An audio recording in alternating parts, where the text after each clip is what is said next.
आप देख रहे हैं इंडिया टीवी। आपके साथ मैं हूं मीनाक्षी जोशी। वक्त हो गया है राजधर्म का। राजधर्म में आज सबसे पहले बात होगी प्रधानमंत्री नरेंद्र मोदी के मिशन आसाम की। पीएम आसाम के दौरे पर हैं। प्रधानमंत्री नरेंद्र मोदी ने आज असम को बहुत सारी सौगात दी। प्रधानमंत्री मोदी ने गुवाहाटी में ब्रह्मपुत्र नदी पर बने हुए भास्कर वर्मा सेतु का उद्घाटन किया। ये ब्रिज नॉर्थ गुवाहाटी को साउथ गुवाहाटी से जोड़ता है। ये पुल 3030 करोड़ की लागत से बनकर तैयार हुआ। साथ ही डिब्रूगढ़ में मोरन एयर स्ट्रिप का भी आज जबरदस्त उद्घाटन की तस्वीर आई। प्रधानमंत्री इस वक्त मंच से संबोधन दे रहे हैं। आपको सीधा लिए चलते हैं। वो यही है कि नरेंद्र मोदी भाजपा का कार्यकर्ता है और एक भाजपा कार्यकर्ता के तौर पर मैं असम के अपने सभी कार्यकर्ता और भाई बहनों को संगठन की शक्ति को सर झुका करके नमन करता हूं। साथियों, मैं मां आदि शक्ति मां कामाख्या को भी कोटि कोटि प्रणाम करता हूं। मां कामाख्या की असम पर, असम वासियों पर, देश पर, देशवासियों पर बहुत कृपा रही है। उनके आशीर्वाद से असम ने राष्ट्र रक्षा और देश की स्वतंत्रता, देश की संस्कृति को आगे बढ़ाने वाली अनेक संतानें दी हैं। ऐसी ही एक महान संतान कविंद्र पुरकायस्थ जी को मैं आज प्रणाम करता हूं। उन्होंने अपना पूरा जीवन असम और समाज की सेवा के लिए समर्पित किया। इसी योगदान को नमन करते हुए बीजेपी एनडीए सरकार को उन्हें पद्म पुरस्कार से सम्मानित करने का सौभाग्य मिला है। वर्ष 2014 के बाद नॉर्थ ईस्ट के 125 से अधिक महान व्यक्तित्वों को पद्म पुरस्कार मिले हैं। 125 से अधिक। ये दिखाता है कि असम की धरती का, नॉर्थ ईस्ट की धरती का सामर्थ्य कितना बड़ा है। नॉर्थ ईस्ट का यही सामर्थ्य अब विकसित भारत का बहुत बड़ा आधार है। साथियों, कुछ दिन पहले ही देश का बजट आया है। बजट के बाद असम का, नॉर्थ ईस्ट का मेरा ये पहला दौरा है। जिस नॉर्थ ईस्ट को कांग्रेस ने हमेशा नजरअंदाज किया, हम उस नॉर्थ ईस्ट की भक्ति भाव से सेवा कर रहे हैं। नॉर्थ ईस्ट हमारे लिए अष्टलक्ष्मी है। इस वर्ष का बजट अष्टलक्ष्मी के लिए बीजेपी एनडीए के विजन को और मजबूती देने वाला है। बजट में बहुत अधिक फोकस नॉर्थ ईस्ट को आर्थिक रूप से आत्मनिर्भर बनाने पर है। इस साल असम को टैक्स की हिस्सेदारी के रूप में लगभग 50,000 करोड़ रुपए मिलने वाले हैं। साथियों, कांग्रेस सरकार के समय असम को कैसे पाई पाई के लिए तरस कर रखा जाता था, और वो आपको तो भली भांति याद होगा। कांग्रेस के समय असम को टैक्स के हिस्से के रूप में सिर्फ 10,000 करोड़ रुपया मिलते थे। अब भाजपा सरकार में असम को कांग्रेस सरकार के मुकाबले 5 गुना ज्यादा रुपये मिल रहे हैं।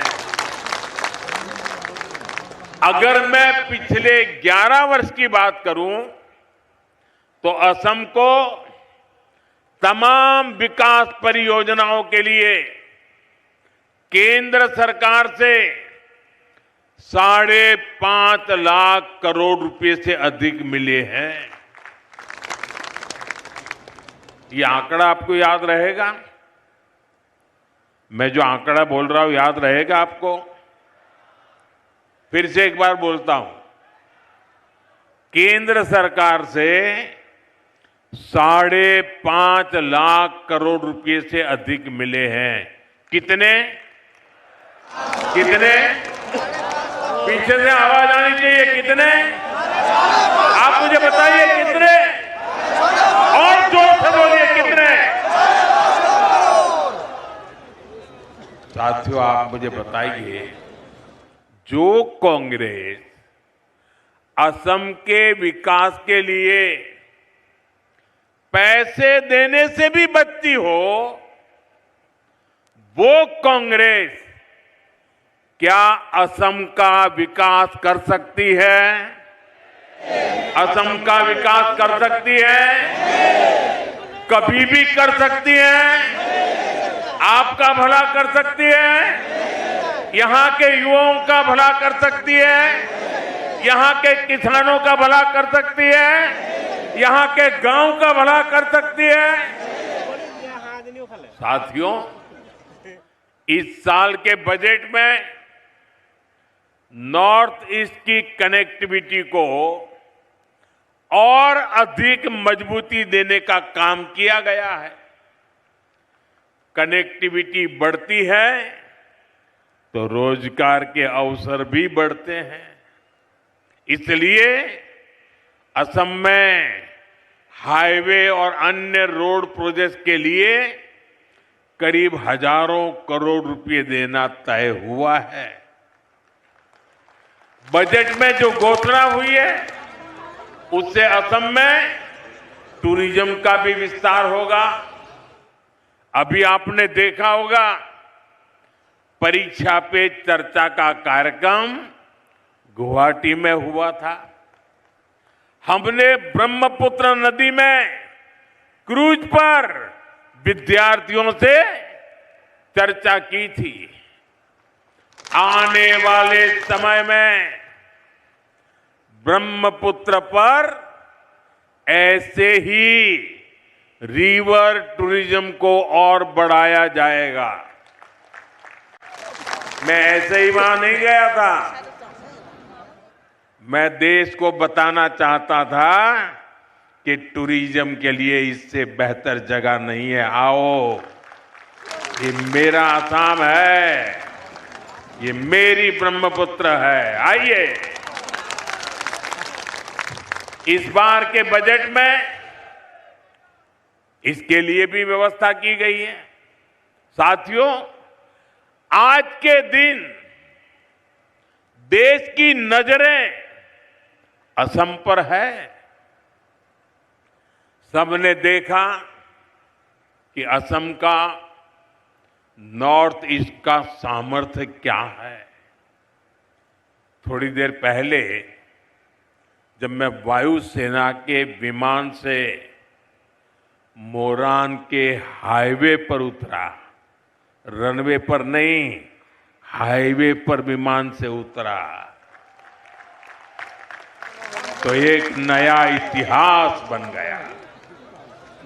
कभी नॉर्थ ईस्ट का नाम आते ही लोग सोचते थे, अरे यार छोड़ो, टूटी फूटी सड़कें, कोई ठिकाना नहीं, निकलेंगे तो पता नहीं कब पहुंचेंगे। वो भी एक वक्त था, ये भी एक वक्त है। और आज यहां ऐसे हाईवे बनकर तैयार हो रहे हैं जहां सिर्फ गाड़ियां ही नहीं चलती, बल्कि हवाई जहाज भी लैंड करते हैं।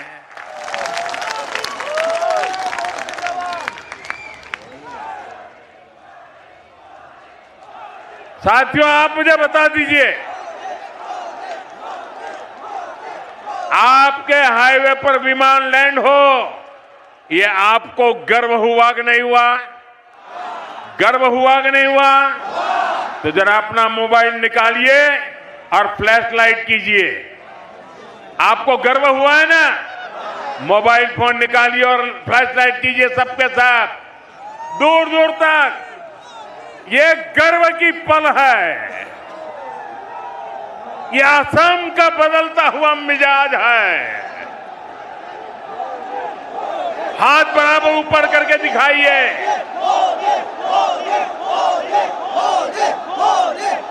आपको गर्व हुआ कि नहीं हुआ? गर्व से मन भर गया कि नहीं भर गया? बोलिए भारत माता की। साथियों, असम का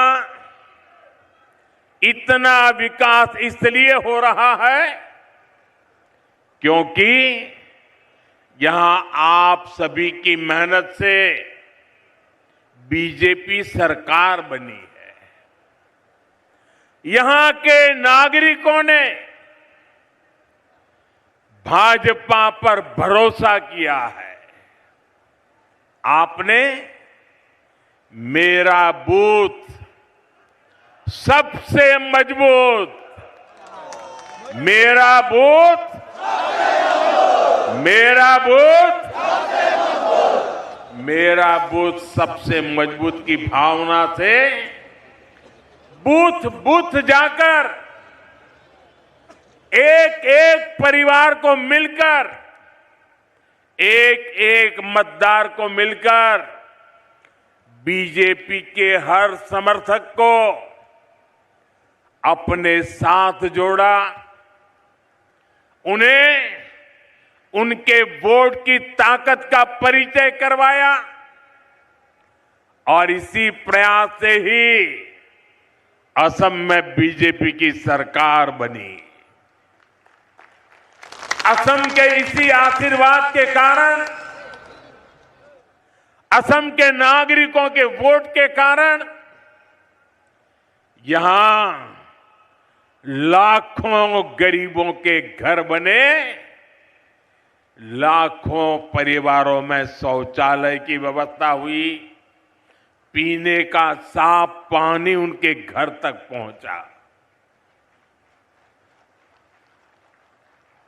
आप मुझे बताइए, गरीब को घर मिलता है तो पुण्य मिलता है कि नहीं मिलता है? गरीब के घर में टॉयलेट बनता है तो पुण्य मिलता है कि नहीं मिलता है? गरीब के घर में पीने का पानी पहुंचता है तो पुण्य मिलता है कि नहीं मिलता है? इस पुण्य का हकदार कौन है?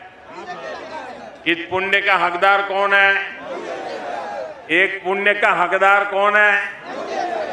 इस पुण्य का हकदार भारतीय जनता पार्टी के बूथ का कार्यकर्ता है।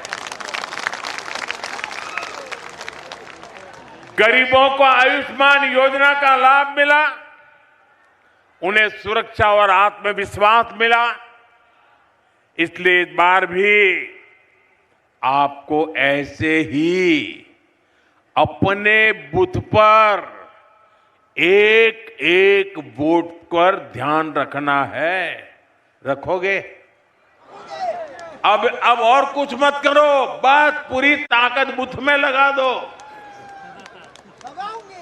आपका बूथ विजयी होगा तो बीजेपी विजयी होगी कि नहीं होगी? आपको विजय पाना है तो कहां पाना है? बूथ में विजय पाना है। असम की धरती से प्रधानमंत्री मोदी ने कांग्रेस को आईना दिखाया, कांग्रेस पर जमकर अटैक बोला। साथ ही प्रधानमंत्री मोदी ने पाकिस्तान और चीन को भी बड़ी चेतावनी दी, क्योंकि असम की धरती पर अब गाड़ियां नहीं बल्कि फाइटर जेट भी उतरते हैं। असम के डिब्रूगढ़ में बने एयर स्ट्रिप पर 40 मिनट तक एक 16 फाइटर जेट ने टच डाउन किया। राफेल से लेकर सुखोई तक ने अपना पराक्रम दिखाया, जिससे पाकिस्तान में हड़कंप मच गया। मुनीर और शहबाज की नींद गायब हो गई।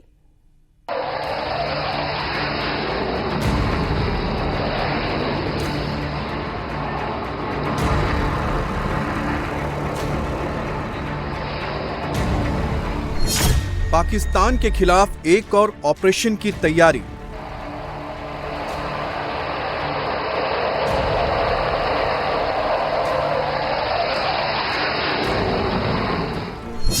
आतंकी स्थान पर एक और स्ट्राइक की प्रैक्टिस।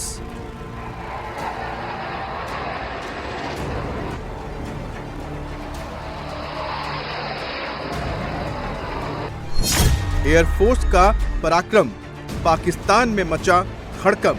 114 राफेल तैयार खरीदे जा रहा है इंडिया। राफेल तैयार हो, फ्रांसीसी राफेल। पाकिस्तान और चीन को एक साथ चेतावनी।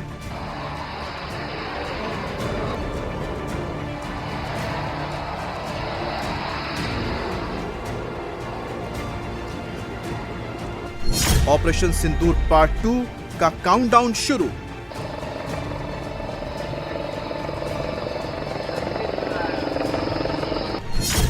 ये भारतीय वायुसेना के धुरंधरों की दहाड़ है, जिसे सुनकर पाकिस्तान कांप रहा है।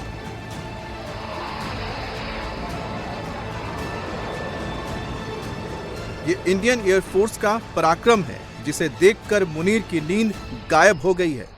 And touchdown. Shoots out, aircraft landed, mission accomplished. ये भारतीय वायुसेना के वो धुरंधर हैं जो चीन के कान के पास जाकर दहाड़ रहे हैं।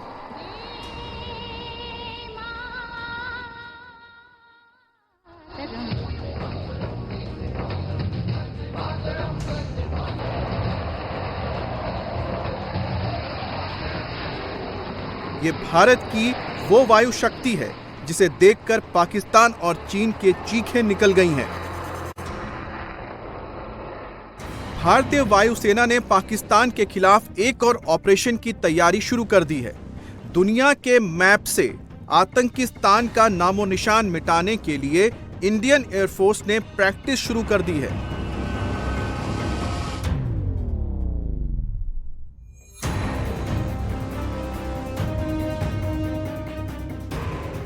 खुद देश के प्रधानमंत्री नरेंद्र मोदी ने भारतीय वायुसेना की तैयारियों का जायजा लिया। प्रधानमंत्री नरेंद्र मोदी ने अपनी आंखों से भारत के वायुवीरों का पराक्रम देखा।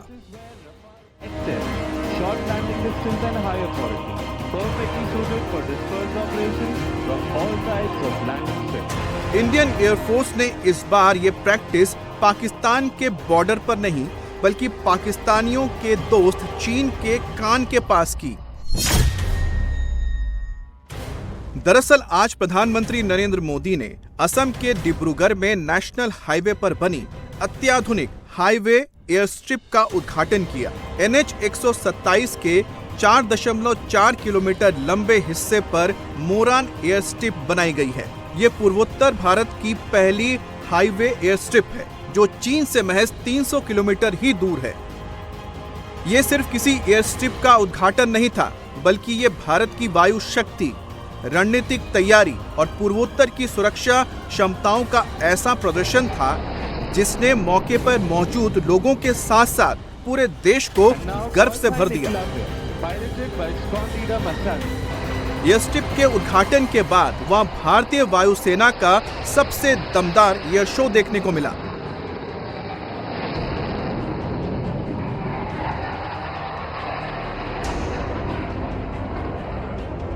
लगातार 40 मिनट तक भारत के फाइटर जेट ने अपना पराक्रम दिखाया। एक के बाद एक 16 लड़ाकू विमान मोरन एयर स्ट्रिप पर उतरे और टचडाउन भी किया और फिर उड़ान भरते हुए शक्ति प्रदर्शन करते रहे। इस सुपर शो में भारतीय वायुसेना के सबसे शक्तिशाली विमान राफेल, सुकोई 30 MKI और C-130J सुपर हरक्यूलिस भी शामिल थे। एक के बाद एक 16 फाइटर जेट का हाईवे पर उतरना, टचडाउन करना और फिर आकाश में करतब दिखाते हुए गुजरना देश के दुश्मनों के खिलाफ जय घोष था।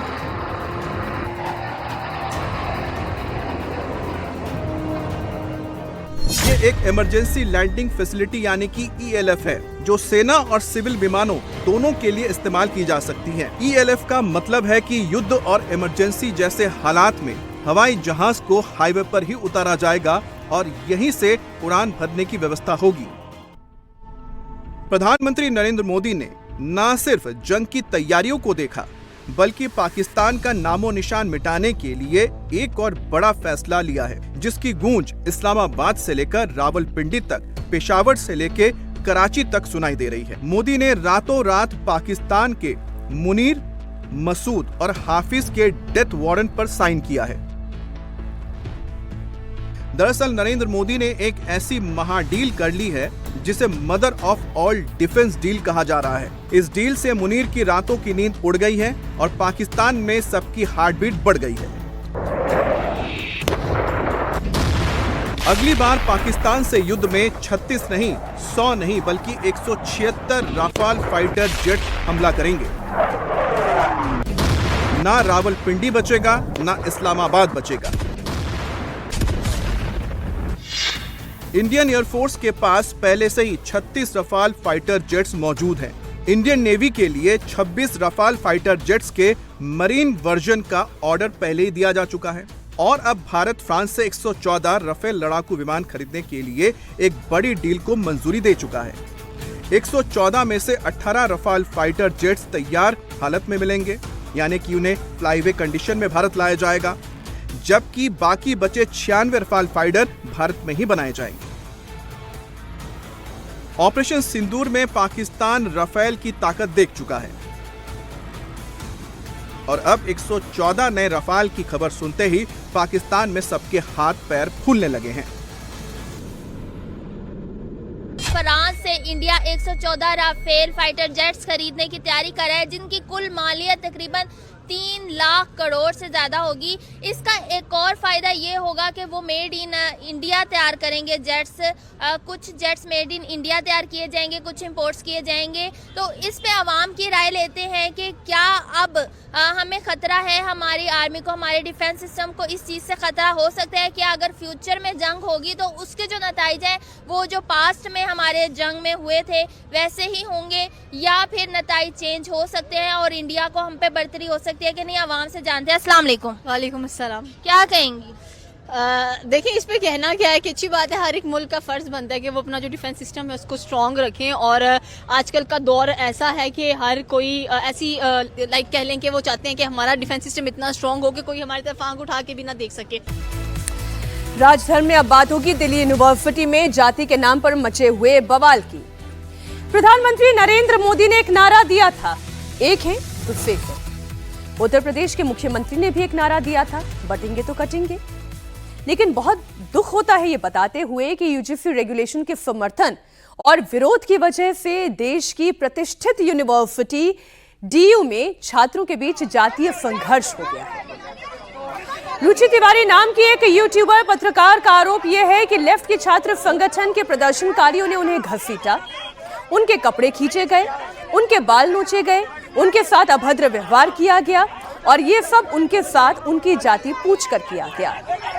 तो वहीं आईएसएस से जुड़े हुए छात्र छात्राओं का कहना है कि रुचि तिवारी ने उनके साथ धक्का मुक्की की।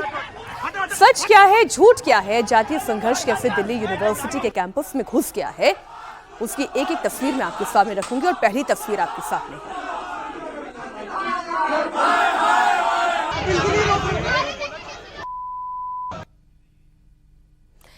यूजीसी रेगुलेशन के समर्थन और विरोध की ये तस्वीरें हैं। एक तरफ एक गुट है जो ये कह रहा है कि यूजीसी रेगुलेशंस पर स्थायी रूप से रोक लग जानी चाहिए। तो वहीं दूसरा संगठन है, छात्रों का गुट है, जो ये कह रहा है कि यूजीसी के वही रेगुलेशन उन्हें फिर से चाहिए। छात्र संगठन आपस में भिड़ते हुए दिखाई दिए, ब्राह्मणों के खिलाफ नारे लगाए गए, महिला यूट्यूबर को जमकर पीटा गया। ये 3 तस्वीरें आपके सामने हैं। यूजीसी रेगुलेशन के समर्थन में डूसू के लेफ्ट विंग के छात्र प्रदर्शन कर रहे थे। इसी बीच कुछ यूट्यूबर, पत्रकार भी इस प्रदर्शन को कवर कर रहे थे। एक तस्वीर मैं आपके सामने रख रही हूं। इस तस्वीर में ऑरेंज कलर की स्वेटर पहनी हुई एक लड़की आपको दिखाई देगी। इस लड़की का नाम है रुचि तिवारी। अपने हाथ में एक फोन लिए हुए विरोधी छात्रों से ये कुछ प्रश्न पूछ रही थी, लेकिन माहौल तनावपूर्ण हुआ। लड़की का गला दबोचा गया। चारों तरफ से लड़के लड़कियों की भीड़ थी। फिर याद दिला दूं, ये सभी छात्र छात्राएं हैं। रुचि का साथ देने वाले लोग ना के बराबर और हमलावर होने वाले छात्रों की संख्या बहुत अधिक दिखाई दे रही है। पुलिस है, बीच बचाव की कोशिश कर रही है, लेकिन ये कोशिश भी नाकाफी है। लगातार कुछ व्यक्तियों को रिटेन कर रहा है यहाँ पे, और देखिए और लोग भी यहाँ पे आ रहे हैं। यहाँ पे और लोग भी आ रहे हैं। आखिर हुआ क्या है? ये देखिए मारा पीटी तक। हाँ, यहाँ पे पत्रकारों के साथ हमला हो रहा है फिर से। यहाँ पे पत्रकारों के साथ हटो हटो हटो। यहाँ पे लड़ाई हो चुकी है और पत्रकार को मारा जा रहा है। यहाँ पे पत्रकार पर हमला हो रहा है।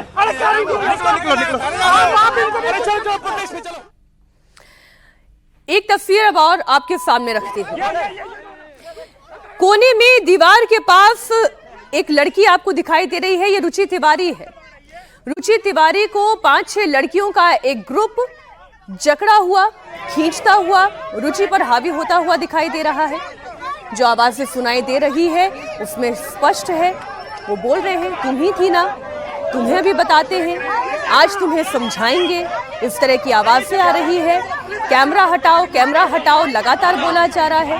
न जाने कैमरे में अगर रिकॉर्ड हो गया तो किसकी पोल खुल जाएगी। चलो कैमरा हटो।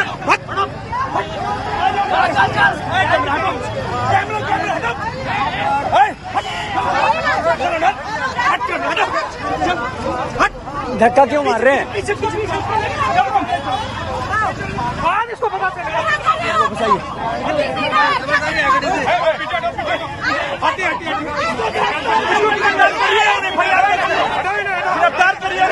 सोचिए जरा, खाकी वर्दी में यहाँ पर महिला पुलिस भी आई, पुरुष पुलिस भी आई, लेकिन छात्राओं ने रुचि तिवारी को छोड़ा नहीं। उसे जितनी कोशिश हो सकी उतना घसीटते रहे, दबोचते रहे। रुचि तिवारी के साथ जो हुआ वो व्यवहार अशोभनीय था, लेकिन इससे ज्यादा खतरनाक ये था जो आरोप रुचि तिवारी लगा रही हैं कि उनकी जाति पूछकर उनके ऊपर हमला किया जा रहा था। भीड़ में वो अकेली असहाय थी, लेकिन डटकर वो खड़ी रही। रुचि आरोप लगा रही हैं कि उनसे उनकी जाति पूछकर उनके ऊपर हमला किया गया। उनसे बात की हमारे संवाददाता भास्कर मिश्रा ने। दिल्ली विश्वविद्यालय का एक वीडियो वायरल हो रहा है जिसमें दिख रहा है कि एक लड़की के साथ धक्का मुक्की हो रही है। 2-3 लड़कियां उसको पकड़ के ले जा रही हैं। वो है रुचि तिवारी, हमारे साथ हैं। ये जर्नलिस्ट हैं, यूट्यूब चैनल चलाती हैं। इनके साथ इसी जगह पे, ठीक इसी जगह पे मेरे सामने में कल मारपीट की शुरुआत हुई थी। रुचि, ये बताइए क्यों आपके साथ मारपीट की शुरुआत हुई? कौन थे वो लोग, क्या वजह आपको? देखिए, मैं एक आम जर्नलिस्ट हूँ। मैं हर जगह कवरेज के लिए जाती हूँ। मैं यहाँ भी कवरेज के लिए पहुँची कैंपस में, और मैंने अभी कवरेज स्टार्ट भी नहीं करी थी। इन्होंने क्यों मुझे टारगेट करा मुझे कुछ नहीं पता था। मेरे ऊपर अचानक हमला हुआ। अचानक से 500 जो लोग हैं वो टूट पड़े मेरे ऊपर। मुझे कुछ समझ में नहीं आ रहा था। मेरा गला दबा रहे थे और मुझे बोल रहे थे तू आज लड़की है, पकड़ी गई ना। सिर्फ आप एक बात बताओ, ब्राह्मण बोल के मेरे को कि ब्राह्मण है, पकड़ी गई, और एक अकेली महिला पे 500 लोग टूट पड़े। ये कहाँ का जो है, किस हद तक ये चीज़ सही है? आपको अगर कोई चीज़ खराब लग रही है, मेरे से पर्सनली बात करो। मैं आपको जानती नहीं, आप मेरे को जानते नहीं, या क्या पता आप किस तरीके से, किस जरिए से आप मेरे को जानते हो, नहीं पता मेरे को। मेरे ऊपर क्यों ये लोग टूट पड़े, नहीं पता मेरे को। अचानक से मेरा गला दबाने लगे। 500 की भीड़ जब लगातार आपका किसी का हाथ कहीं पड़ सोशल मीडिया पे जो काम करते हैं, जो वीडियोस डालते हैं, क्या उसकी वजह से लग रहा है कि आपके ऊपर में ये अटैक हुआ है? हो सकता है, मैं ये नहीं जानती, लेकिन इस देश में फ्रीडम ऑफ स्पीच है। एक जर्नलिस्ट को सवाल पूछने का भी अधिकार नहीं है। क्या अब बताया जाएगा एक जर्नलिस्ट को कि लिख के दिया जाएगा कि तुम मेरे से ये सवाल ही पूछ सकते हो? 4-5 लड़कियों ने देखा, मैंने खुद देखा था कि आपको दबोच रखा था। आप ये भी आरोप लगा रही हैं कि गलत तरीके से आपको टच किया जा रहा था, रेप के थ्रेट दिए जा रहे थे। मैं जब वो लोग मेरे को जब पकड़ के रखे थे, तब मेरे कान में बोला जा रहा था कि तुझे आज बताएंगे, तेरा आज नंगा परेड निकलेगा, तू आज चल, तू बस चल। उनके साथ जो लड़के थे वो बोल रहे थे चल इसे कोने में लेके चल, इसे लेके चल, यहाँ से चल, इसे लेके चल। क्या करना चाह रहे थे? वो पीछे से छू रहे थे। वो लड़कियों की आड़ में आके वो कभी आगे से छू रहे हैं, वो कभी पीछे से छू रहे हैं। तो एक महिला सेफ नहीं है, यूनिवर्सिटी में एक महिला सेफ नहीं है, देश में एक महिला सेफ नहीं है। कहाँ जाएगी महिला? पुलिस में शिकायत की है आपने? शिकायत मैंने की है, प्रोसेस हो रहा है। पुलिस ने कुछ अज्ञात लोगों के खिलाफ मामला दर्ज जरूर किया है, लेकिन तस्वीरें तो दुनिया के सामने हैं। कैसे रुचि तिवारी को घेरा गया, कैसे उनके ऊपर हमला किया गया। इंडिया टीवी ने एबीवीपी का पक्ष भी इसमें जानना चाहा। एबीवीपी दिल्ली के स्टेट सेक्रेटरी सार्थक शर्मा ने साफ कहा, एबीवीपी का बवाल और हंगामे में कोई रोल नहीं है। डफली लेकर महिला सुरक्षा की बात करने वाले लोगों की लेफ्ट की पोल जरूर खुल गई है। दिल्ली विश्वविद्यालय के आर्ट्स फैकल्टी के गेट पे कल वामपंथी छात्र संगठनों के द्वारा एक प्रदर्शन का आयोजन किया गया था। उस प्रदर्शन के दौरान वहां पे काफी हंगामा हुआ, 2-3 बार झड़प हुई, एक महिला पत्रकार के साथ मारपीट भी हुई। ये भी आरोप लगाया गया कि एबीवीपी के कुछ छात्र यहाँ पे पहुंचे थे। इसके बारे में बात करेंगे, हमारे साथ सार्थक हैं जो कि प्रदेश मंत्री हैं एबीवीपी के। सार्थक, ये बताइए कि कल जो लेफ्ट का प्रदर्शन हो रहा था वहां पे एबीवीपी का कोई गया था? क्या आपके संगठन से जुड़े हुए कोई भी व्यक्ति वहां पहुंचे थे? उनकी कोई लड़ाई हुई थी? विद्यार्थी परिषद की कल जो ये वामपंथी छात्र संगठन है, इनके प्रदर्शन में कोई रोल ही नहीं है हमारा। ना तो हमारा कोई एक्टिविस्ट, हमारा सिंपैथाइजर वहाँ उपस्थित था, ना इनके किसी भाग लिया किसी भी प्रकार के प्रदर्शन में। एबीवीपी का सोलली कोई रोल नहीं है। क्या है कि लेफ्ट अपनी प्रासंगिकता दिल्ली विश्वविद्यालय में और देश भर के अन्य विश्वविद्यालयों में खो चुका है।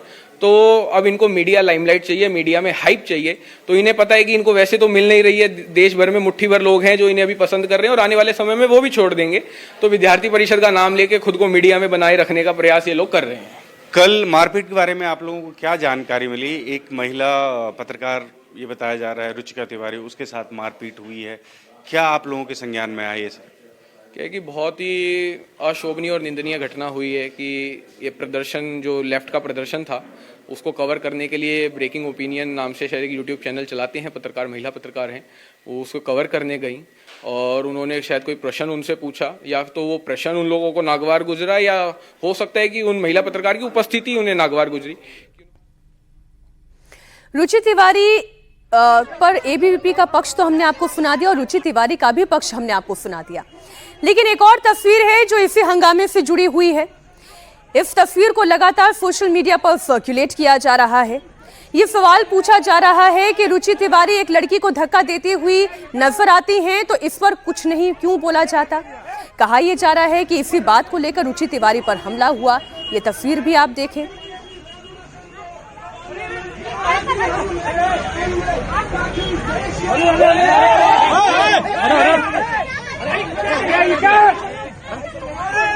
अरे ये क्या कर दिया? अब आप इसी तस्वीर को बहुत गौर से देखें। रुचि तिवारी अपना फोन लिए हुए हैं, उन्हें लड़कों की भीड़ घेर रही है। वो इन लड़कों की भीड़ में 2 लड़कियों को अपने से दूर करती हुई नजर आ रही हैं और इसी धक्का मुक्की में एक लड़की वहां पर गिर जाती है। क्या ये जायज है कि इस बात का बहाना लेकर रुचि तिवारी को लड़कियां घेर लें, उन्हें आप शब्द कहें, उनके साथ खींचातानी करें, उनके साथ धक्का मुक्की करें? हम जिस हिंदू एकता की बात करते हैं, जाति विहीन समाज का सपना देखते हैं, सबका साथ, सबका विकास और सबके विश्वास की बात करते हैं, क्या सरकार वाकई में इस पर खरी उतर पा रही है? क्या एक यूजीसी रेगुलेशन के गलत फैसले ने जाति भेद पैदा नहीं कर दिया? क्या छात्र छात्राओं को एक दूसरे के खिलाफ नहीं खड़ा कर दिया? क्या जातीय राजनीति के दम पर जीत हासिल करने वाली पॉलिटिकल पार्टीज को रोटियां सेकने का मौका नहीं दे दिया? इस पर सरकार को गंभीरता से विचार करना चाहिए। आइए बात करते हैं अमेरिका और ईरान के बीच होने वाले घमासान की। क्या ट्रंप ने ईरान पर हमले का ऑर्डर दे दिया है? क्या ट्रंप की फोर्स किसी भी हद तक तेहरान पर बमबारी कर सकती है? इजराइल के प्रधानमंत्री बेंजामिन नेतन्याहू से मुलाकात के बाद ट्रंप ने ईरान पर हमले की तैयारी तेज कर दी है। ट्रंप ने मिडिल ईस्ट की तरफ अपना एक और एयरक्राफ्ट कैरियर रवाना कर दिया है। ट्रंप ने अपना सबसे बड़ा aircraft carrier USS Gerald R Ford Iran की तरफ भेज दिया है। यूएसएस जेराल्ड आर फोर्ड एक न्यूक्लियर पावर्ड कैरियर एयरक्राफ्ट है जो अपने पूरे स्ट्राइक ग्रुप के साथ कैरेबियन सागर में तैनात था। यह एयरक्राफ्ट कैरियर इसी साल वेनेजुएला में हुए अमेरिकी ऑपरेशन में भी हिस्सा ले चुका है और अब ट्रंप ने इसे ईरान के लिए मिडिल ईस्ट की तरफ कूच करा दिया है। वहीं अमेरिका का एक और aircraft carrier USS Abraham Lincoln Iran के पास स्ट्राइक पोजीशन में पहले से तैनात है।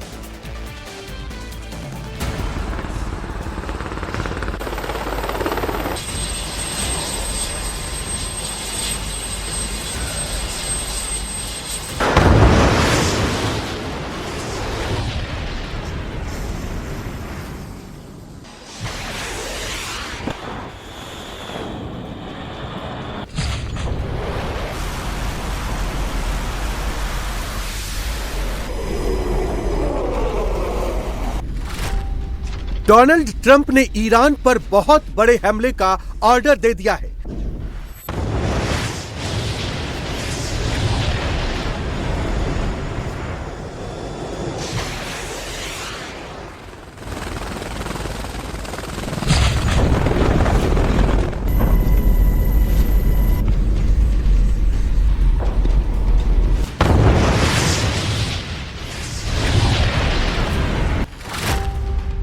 तेहरान पर अटैक के लिए दुनिया का सबसे शक्तिशाली जंगी बेड़ा रवाना हो चुका है। Well, in case we don't make a deal, we'll need it.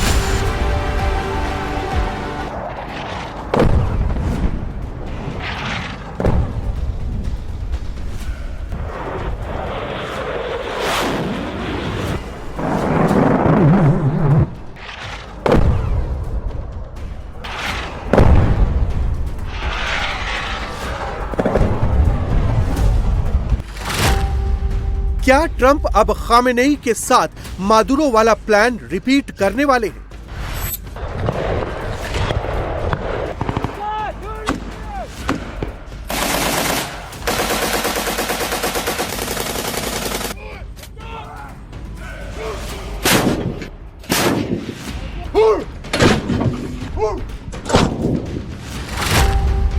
क्या ट्रंप ताकत दिखाकर खामेनेई को माइंड गेम में फंसा रहे हैं?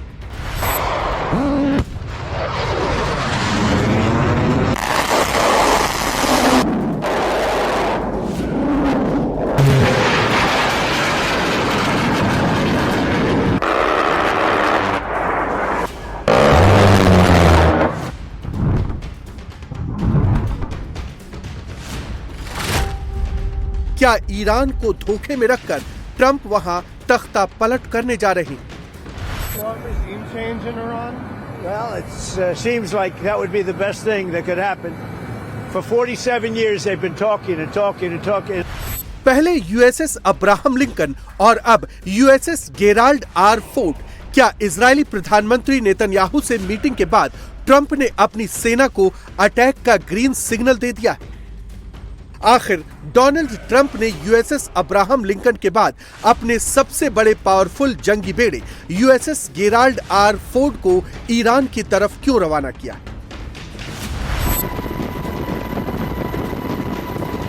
ये समंदर की लहरों को चीरता अमेरिका का महाविनाशक यूएसएस गेराल्ड आर फोर्ड है। यूएसएस गेराल्ड आर फोर्ड दुनिया का सबसे बड़ा एयरक्राफ्ट कैरियर है जो इस समय फुल स्पीड के साथ कैरेबियन सागर से मिडिल ईस्ट की तरफ बढ़ रहा है। यूएसएस गेराल्ड आर फोर्ड वही जंगी बेड़ा है जो वेनेजुएला के खिलाफ अमेरिकी फौज के ऑपरेशन में शामिल था।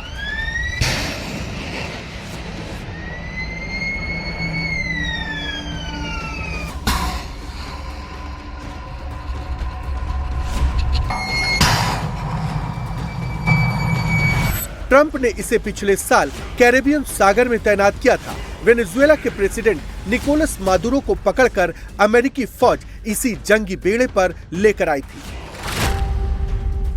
यूएसएस गेराल्ड परमाणु ऊर्जा से चलता है। इसमें 75 से ज्यादा फाइटर जेट तैनात किए जा सकते हैं, जिसमें F-18 super hornet fighter jet और E-2 हॉक आई जैसे अर्ली वार्निंग विमान शामिल हैं। यूएसएस गेराल्ड में एडवांस्ड रडार सिस्टम भी लगा है, जो हवाई ट्रैफिक और नेविगेशन को कंट्रोल करने में मदद करता है।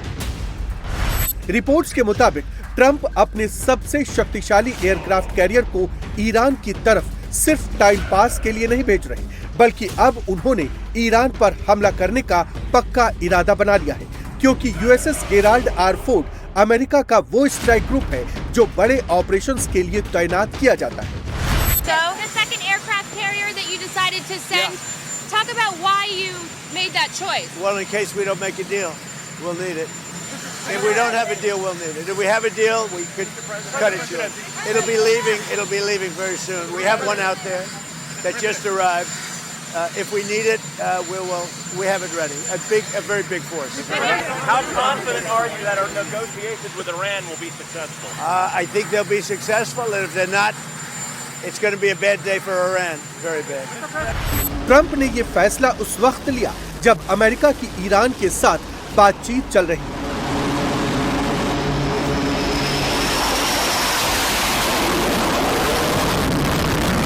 पहले राउंड की बातचीत से पहले ट्रंप ने ईरान के पास यूएसएस अब्राहम लिंकन को तैनात किया था।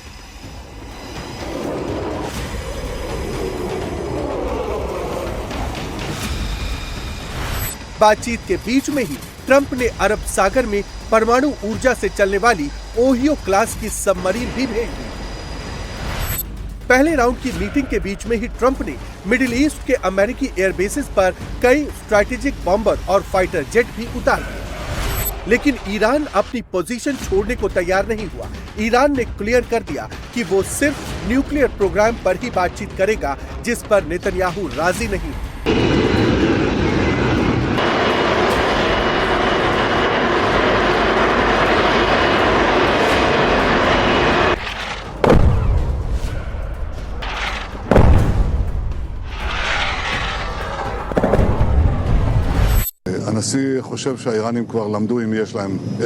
राष्ट्रपति का मानना है कि ईरानियों को अब समझ आ गया है कि वे किससे सामना कर रहे हैं। उनका मानना है कि जो परिस्थितियां वे बना रहे हैं, और ये तथ्य है कि ईरानियों को भी समझ है कि पिछली बार समझौता न करके उन्होंने गलती की थी।